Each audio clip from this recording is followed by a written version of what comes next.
I wasn't going to post things for a while, but current events has sort of forced me to do so. I've been on antibiotics for quite a while with MRSA and cellulitis, and so I've sort of taken a vacation. However, something happened today that just really, really upsets me. And as a constitutional scholar, I'm particularly upset. That is, the Constitution provides specifically that the government, Congress, etc., establish, maintain post roads and post offices. You travel throughout Europe, you have things like the U.S. Post Office in various other countries run by the government because it's in the national interest for the citizenry and the businesses to communicate.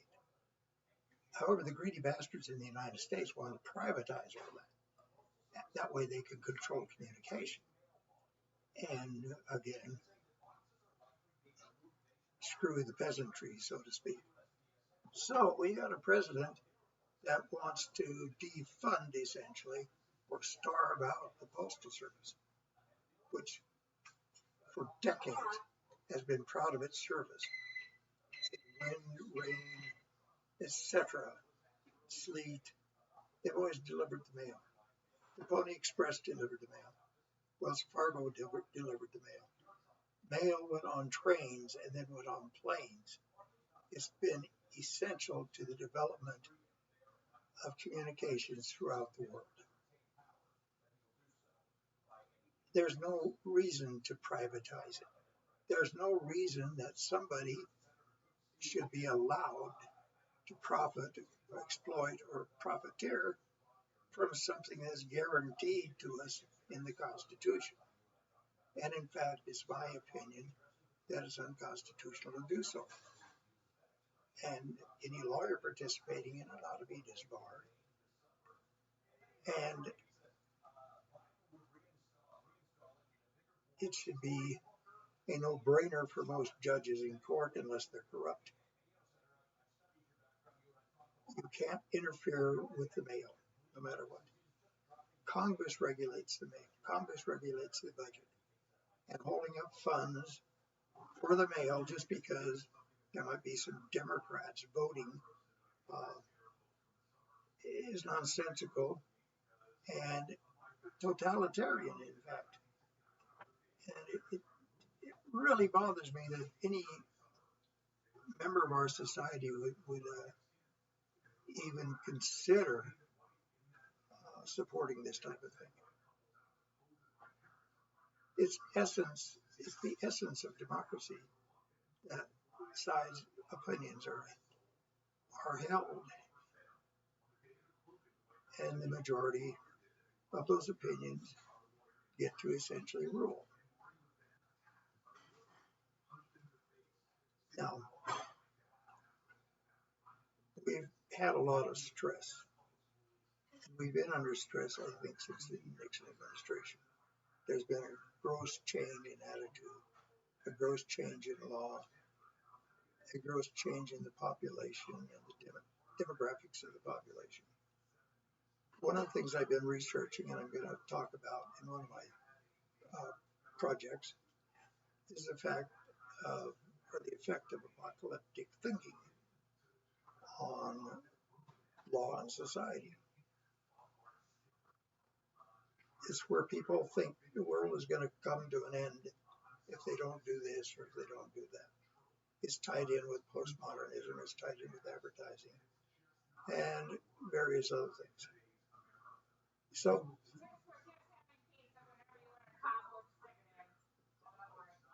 anyway, this is the thing that really concerns me.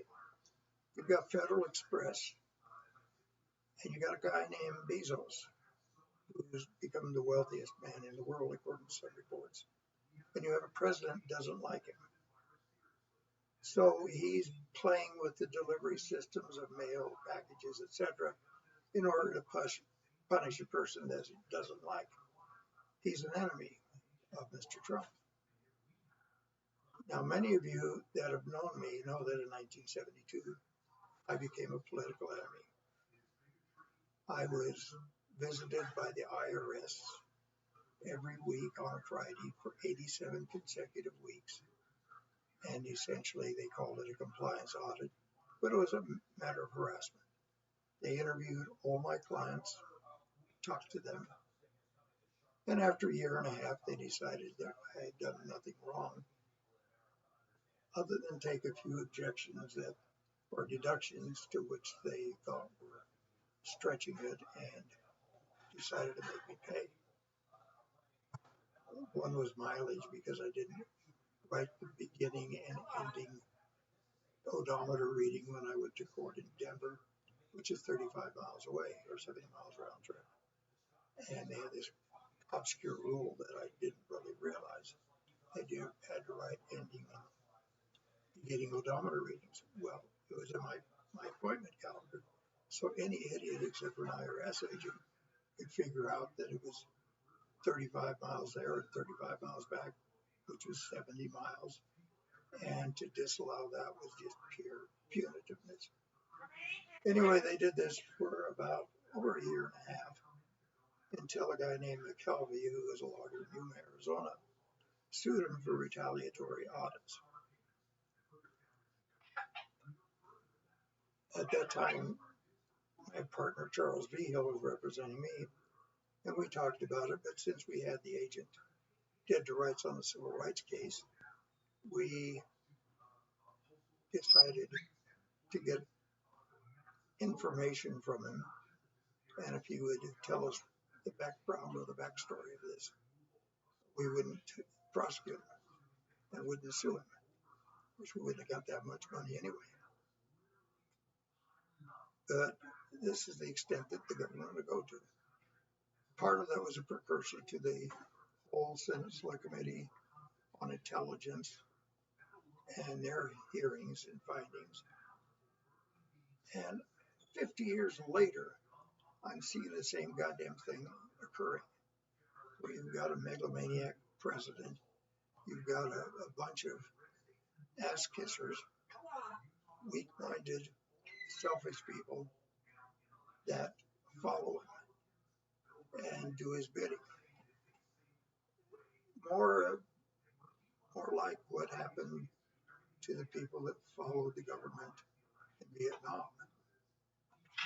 The difference is even the people that followed the government, served in the service, know that they had been had and were very bitter about it. One of my clients was Vietnam Veterans Against the War, and these people were very vociferous, and the government was afraid as hell of them. So they tried to set them up for things like shooting arrows at a Democratic convention in Florida. I'm always setting them up for drug deals and things like that because they didn't like the politics. And their politics were essentially humanitarian and liberal. One of the things that ended me on the list was I proposed a constitutional amendment so that no person in Colorado could be drafted or called up to serve in the military without a formal declaration of war by Congress. The Constitution says only Congress could declare war.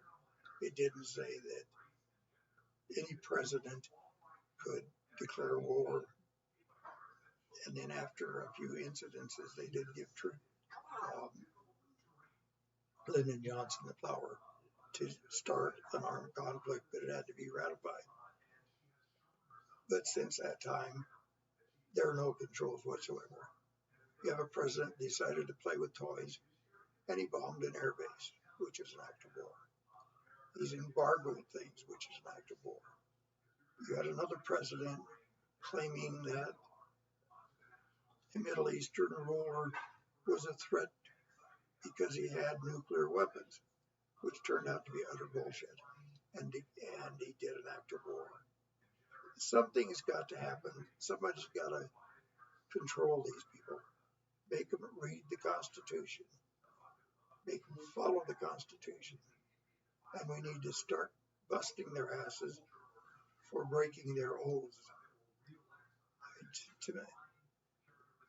To me, when somebody gives his word, it's something honorable. And to these politicians, they break their word all the time, and their word is worthless. And we've got to change that. And we got to abolish the corruption that's there. We got a president saying he's going to drain the swamp. He hasn't drained it. He's stocked it with alligators. Um, he's not looking out for the people. He's looking out for his rich buddies. And the rich buddies got their own planes and everything else. And when the shit really hits the fans here in the United States, they can get on their planes and go elsewhere, sticking us with all the problems. So it's time for change, but not change for the sake of change. We need commentary with the change. We need activism. We need people that bring about the change to know who's responsible, not $1 million lobbyists, executives, etc. In fact, my question to most people on executive compensation is, you want to give this guy a raise, or you want to pay this amount of money? It all depends on how many congressmen or how many senators you want to make him eligible to bribe, because that's what it boils down to. Now, right now, Congress has deemed the post office necessary. Congress appropriated money in a bill. It's not a private enterprise, the post office. The post office is for the service of all of the people. And for a politician to defund or withhold funds from an institution owned by the people to serve the people, to screw with an election, is one of the most criminal actions I've ever been made aware of. And I'm outraged, and I hope the other people see the outrage. And I hope every one of you out there writes his senators and congressmen telling them not to go along with any idea to unfund, defund, or cut funding to the post office. We want our mail from our loved ones. We need our news in the mail. We need to network as a community, as a nation, and not abdicate to private enterprise to control our thoughts, communications with others, and our social interactions. It's wrong, and we should really be aware of this, and we should really be up in arms. Not only do we have a government that's murdering minorities, we have one that's trying to keep the being disseminated to others. Quiet, Snowy. That's my parrot in the background. She likes to talk too. So anyway, this is enough sermonizing, I think, for one day. I appreciate your patronage and your viewing my programs and listening to my ranting and raving. I would appreciate any comments, criticism, go to hell comments, or whatever you feel like. But I really would like to have feedback. Thank you very much.